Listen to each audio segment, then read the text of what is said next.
কোটা সংস্কার আন্দোলনের প্ল্যাটফর্ম বৈষম্য বিরোধী ছাত্র আন্দোলনের ৩ সমন্বয়কের খোঁজ পাওয়া গেছে।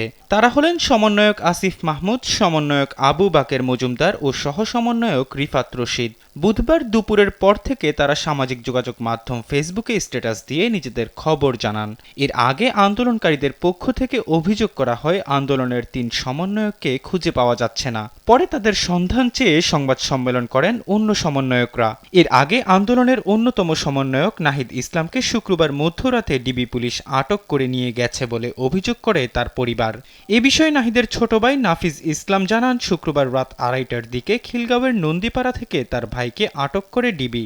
নগদের কাছে সব গ্রাহকই প্রিয়, তাই তো সারা দেশে ক্যাশ আউট চার্জ সবচেয়ে কম। যদিও তাৎক্ষণিকভাবে এ বিষয়ে কোনো মন্তব্য করেনি ডিবি। পরে নাহিদ অজ্ঞান অবস্থায় রোববার ভোরে পূর্বাচলের একটি রাস্তায় নিজেকে আবিষ্কার করেন এবং দুপুরের দিকে তিনি একটি হাসপাতালে ভর্তি হন।